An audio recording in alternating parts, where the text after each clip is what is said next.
Hey everyone, Ice King here, and welcome back to part 5 of now part 5, no part 6. Part 5 was going to be 3 minutes, so I was like, you know what, we'll combine this, and we'll get you guys the video on how to make the beach scene earlier. So today we're starting out with the glows, and we will be starting out with a white ink from Daler Rowney. White inks are great. If you haven't used inks before, you should definitely give them a shot. They're pretty thin out of the bottle. I thinned mine 1:1 with water, and it still has fantastic coverage. We're just looking to kind of block out the areas we want the glow, so that way we can have like an easy baseline to paint a bright green on top of.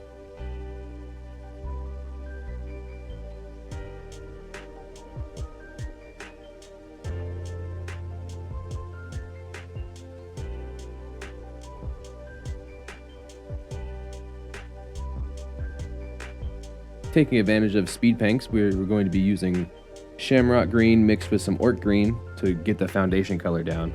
And it's a speed paint. Everyone knows how to use speed paints. You just kind of block it in. And it gets a good, strong, like, rich green in one coat.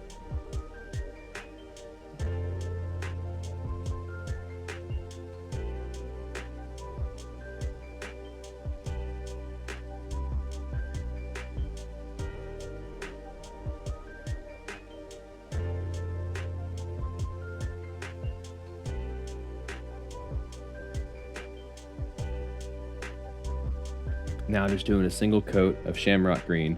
It's a little bit brighter, and you kind of just gonna put it in patches. And you can cover the whole thing. You can kind of have fun with it. This is supposed to be like the unwavering greens underneath. And just to add more richness and more color variation.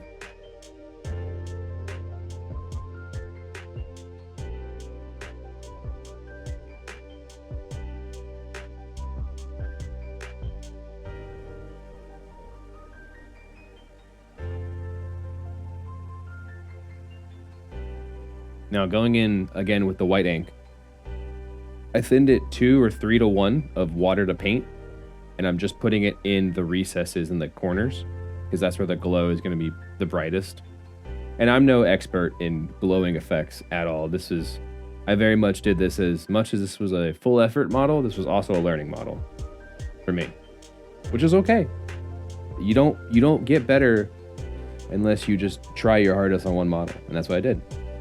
Going on to the next cover. Now that we have that white popping out, we're going to cover the whole thing in the Tesseract glow, which is going to tie it back to the rest of the Orgoth we did. And it's that bright, rich green. You have like the white poking through, and it's now a tinted green. And this Tesseract glow is sweet. Excuse me. It's Saturday morning and I'm tired. It pops and it glows and it's UV reactive. So it's going to, when you put it under a UV light, it'll be sweet.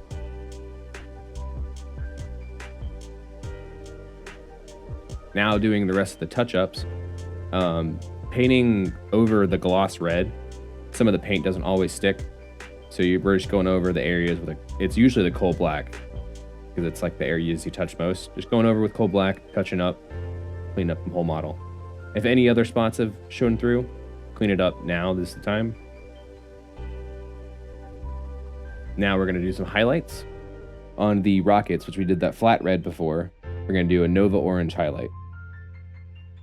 And that's just to add some color separation to it and really make it pop as like this is the final steps of the model. This is where you add all your little details, the last little bit.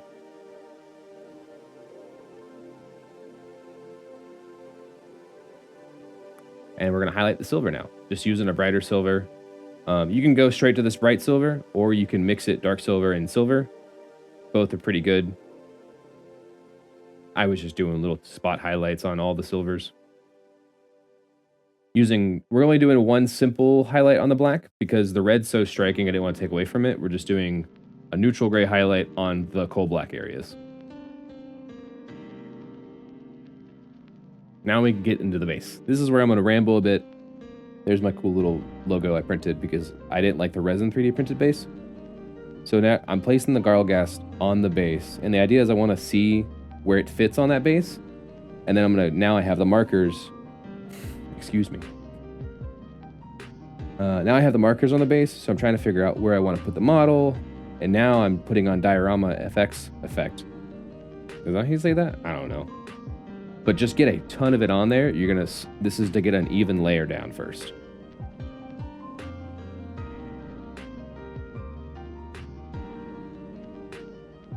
And I'm just using like a wooden bamboo stick to even out and spread out. This is a lot. It's going to take a lot of paste because that's a 120 mil base, a huge base, but it makes it easier. Usually let that dry overnight, and I'm going to do a second coat, but this time I wanted him up on a hill kind of thing, like his big paw is on a hill. So I'm building that hill now, and I am just getting a mound of it.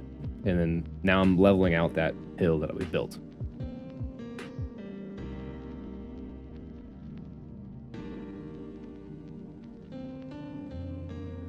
And then now I went to the beach. I live near a beach, so I went to the beach and I grabbed some sticks and some rocks and some literal sand. And I put those on there. I stuck them in as they were like branches and rocks and pebbles. And I'm just scattering them on the wet paste and then pushing it down a little bit, just to add some texture variation and add some more details to it. So now we're doing the attachment to the model itself. So he's a big boy. He's going to sink into the sand a little bit. So I put masking tape on the bottom, 3 more mounds of that dirt, and I squished him into it, just so he could see his paw print. And you can see where the paw print stuck and where his hand is like gripping into the sand, and his toes all have the little like bevels around it.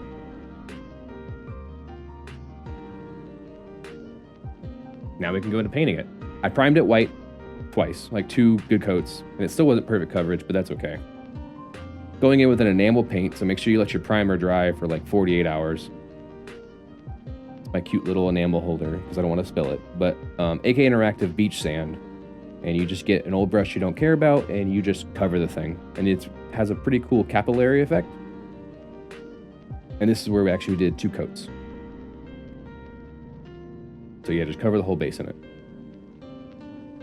And beaches are usually pretty bright, but I wanted to add some color depth, so I'm taking a sepia wash and I'm putting it in the recesses of like the shadows of the rocks, like the really dark areas. I'm being really precise with it.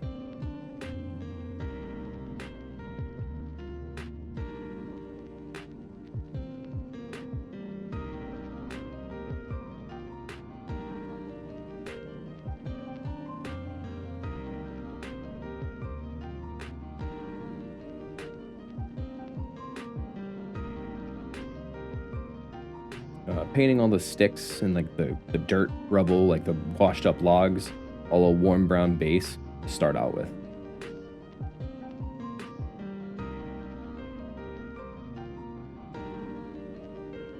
And this is where you can have fun with it. I'm painting the rocks and like the slate of the beach a brown gray, and then I'm painting some of the other random pebbles, a mix of shadow flesh and warm gray. Paint just little pebbles, add the color variation because the beach isn't the same color across the board. Go crazy, have fun with it, take as much time or as little time as you want. You could paint every pebble different color if you wanted to. I wasn't going to do that, but you totally could. And now we're going to highlight the wood with warm umber mixed with warm brown mixed with light umber. Excuse me. I need more coffee. That's what I need. That'll get me going. You guys are having a wonderful Saturday morning.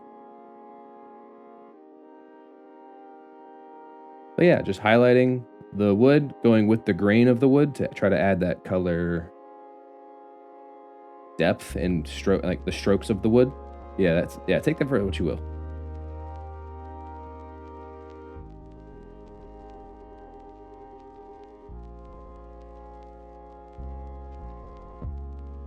And then 1 dry brush of olive flesh to kind of even out the highlights of the beach. And just bring some of that brightness back to it and that kind of goes over the rocks too to make them like they're covered in sand too.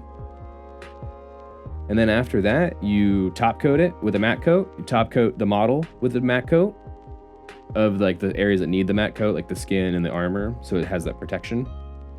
And then you rim the base, a satin color usually, or a gloss if you're into that. And then, as you can see here, we are all done. That is the completion of this model. Thank you all so much for watching this series. I do appreciate it. It's been a fun series. It's been a journey. Thanks for watching, and here's some B-roll. Have a wonderful week, and I'll see you on the next video. Bye-bye.